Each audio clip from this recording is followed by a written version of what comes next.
A doutrina secreta, a revelação final. A doutrina secreta de Helena P. Blavatsky, uma obra que muitos já tentaram ler, mas poucos puderam dizer que compreenderam muito. Tem sido uma obra sujeita a paixões, em decorrência sobretudo da personalidade também polêmica de sua autora. Para alguns, trata-se de uma misteriosa revelação, mais destinada à intuição do que à razão, enquanto que para outros representa apenas uma grande mistificação, espécie de bricolagem sem sentido de informações extraídas das mais diferentes fontes e sem nada de original. E neste caso, é claro que uma busca criteriosa nas fontes deste sincretismo teosófico, se te podemos chamar assim, já poderia ser um caminho para tentar melhor compreender as propostas de Blavatsky. Sabemos também que a literatura teosófica representa um acervo considerável. Com efeito, é possível que a teosofia conte com a maior literatura entre as escolas místicas no Ocidente, a par com a maçonaria. Somente a obra de Blavatsky já representa algo monumental. Por esta razão, é natural que as pessoas escolham uma ou outra linha preferencial para estudar, pensando em deixar o resto para um momento futuro. E como isto, poucos tratam de enveredar com mais coragem no seu fulcro mais desafiador, que é a própria obra de Blavatsky, em especial a sua doutrina secreta. A realidade, porém, é que aquilo que dissemos a respeito da literatura geral da teosofia, também serve para a obra de Blavatsky. E na verdade, vale inclusive para a própria doutrina secreta, a qual para muitos representa, e como já dissemos de início, um grande apanhado de muitas informações.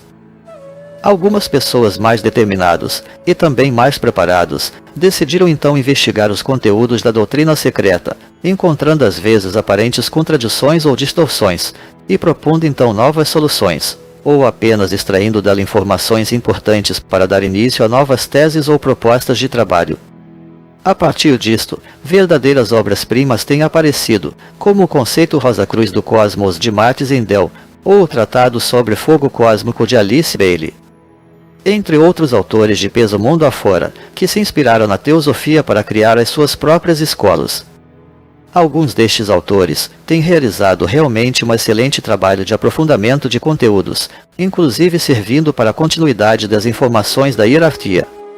E é a partir destas constatações que queremos apresentar a tese de que a doutrina secreta de Blavatsky representa uma espécie de documento raiz para a espiritualidade da nova era. Mais especificamente, trata-se de uma espécie de sopa primordial, para tomar emprestado um termo familiar à cosmologia moderna, contendo uma série de códigos e de informações fundamentais para os conhecimentos desta transição planetária em especial. Sem querer significar, com isto, que se trate sempre necessariamente da única ou da melhor fonte de informações ou de orientações para todas as coisas. Pelo contrário, o estudo crítico da doutrina secreta é tão importante quanto qualquer outro, seja quanto aos seus métodos como em relação aos conteúdos. Uma doutrina não precisa ser impoluta para ser útil, e uma obra como a de Blavatsky é complexa demais para ser posta em pequenas rotulações. Quando empreendemos uma longa viagem, é natural haver alguns reveses no caminho, quase como uma parte inevitável da jornada, ou até como parte mesmo dela, quer dizer, parte do seu aprendizado. O espírito crítico é importante, quando a vida nos pede as sínteses necessárias ao avanço das coisas. A própria doutrina secreta não pede uma crença passiva em suas informações, como acontece de resto em muitos textos ocultistas, gnósticos e esotéricos. E o valor do trabalho de muitos exegetas criativos tem dado boas provas disto.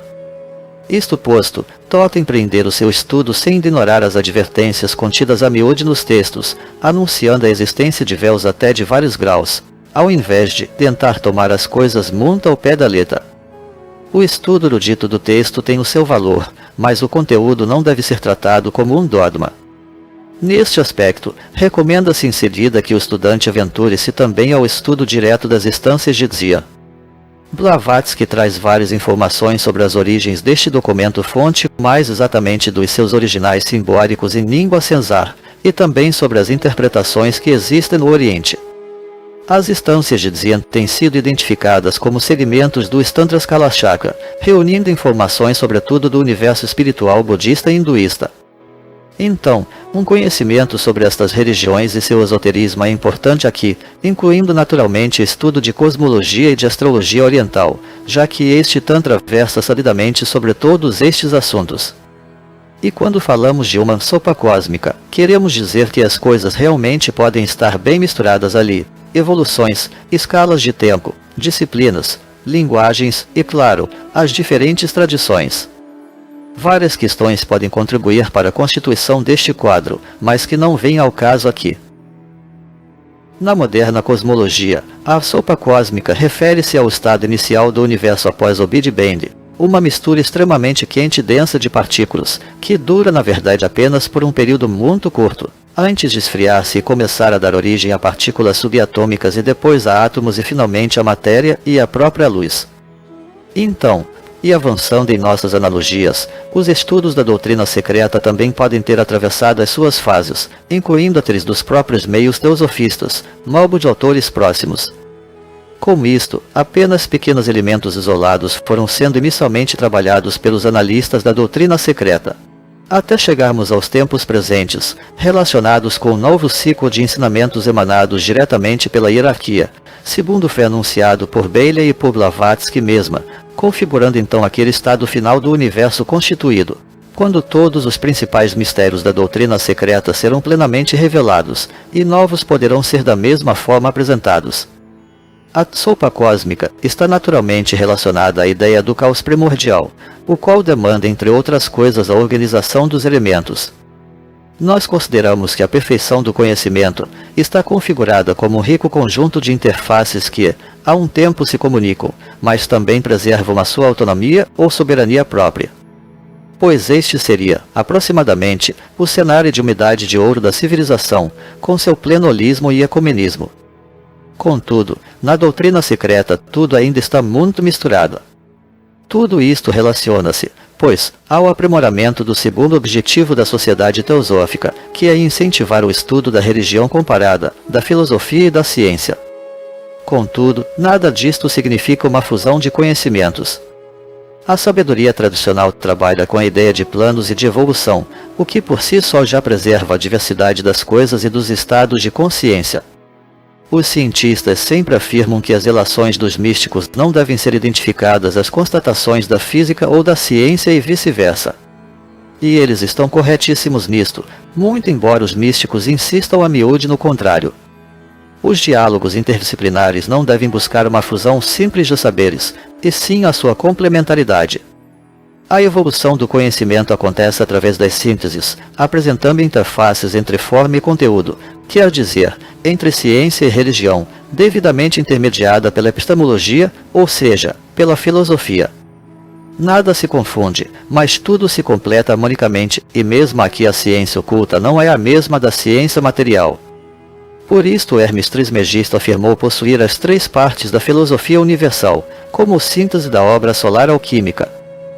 Por tudo isto, uma verdadeira revisão da doutrina secreta era esperada, e ela agora chega para testemunhar todo o potencial havido na revelação original da Blavatsky, incluindo naturalmente retificações e ratificações em igual monta. E assim, se a primeira doutrina secreta fazia jus ao seu nome sendo ainda secreta, quase limitando-se a ser aquela sopa primordial de informações, a nova doutrina secreta revelada já apresenta as coisas definidas e organizadas, resultando em comparação como o universo plenamente constituído com seus planetas, estrelas e constelações. Na sequência, temos alguns tópicos que caracterizam o teor da hermenêutica desta nova doutrina secreta revelada: a ciência, religião e filosofia, apresentadas como interfaces complementares, sem interferências do domínio de cada disciplina. A evolução da humanidade é devidamente apresentada em ciclos e escalas, amparadas pelas informações científicas, mas sempre com conteúdos filosóficos e espirituais. Uma valorização e entendimento especial do significado dos estágios quaternários da evolução atual do nosso planeta e sua humanidade, com toda a sua carga escatológica de transformações. Tem-se um resgate objetivo dos valores e das técnicas da iniciação solar, como base segura e tradicional para a verdadeira iluminação, que será a grande tônica da nova era. Apresenta-se uma cosmologia tradicional, com foco na reorganização dos elementos, em prol do resgate de uma evolução espiritual, e não numa criação de coisas materiais. Assim, a nova doutrina secreta revelada está agora pronta e disponível. Trata-se de uma nova hermenêutica da doutrina secreta, baseada diretamente no estudo nas instâncias de Xi'an, porém respeitando em termos gerais a leitura geral dada por Blavatsky a este documento. Destina-se a dar seguimento aos ensinamentos da hierarquia, segundo anunciado por Blavatsky e Bailey. Nela é possível encontrar, em 6 volumes, resumidos em itens como a. Uma cosmologia tradicional, com base em interfaces disciplinares. D. Uma hierarquia com múltiplas atividades, responsável pela evolução humana. C. Uma antropologia de escalas ou de ciclos evolutivos, universalmente científica. D. Uma sociologia holística, refletindo as medidas sociais tradicionais da evolução humana. E uma técnica espiritual pautada pela verdadeira iniciação e voltada para a iluminação. F. Um simbolismo ecumênico que testemunha a unidade tradicional das religiões. Com tudo isto, as bases para a nova era acham-se solidamente assentadas. Como anunciado pelo plano da hierarquia, tem-se agora a restauração dos mistérios antigos, Gupta Vidya, e a reabertura das verdadeiras escolas de iniciação.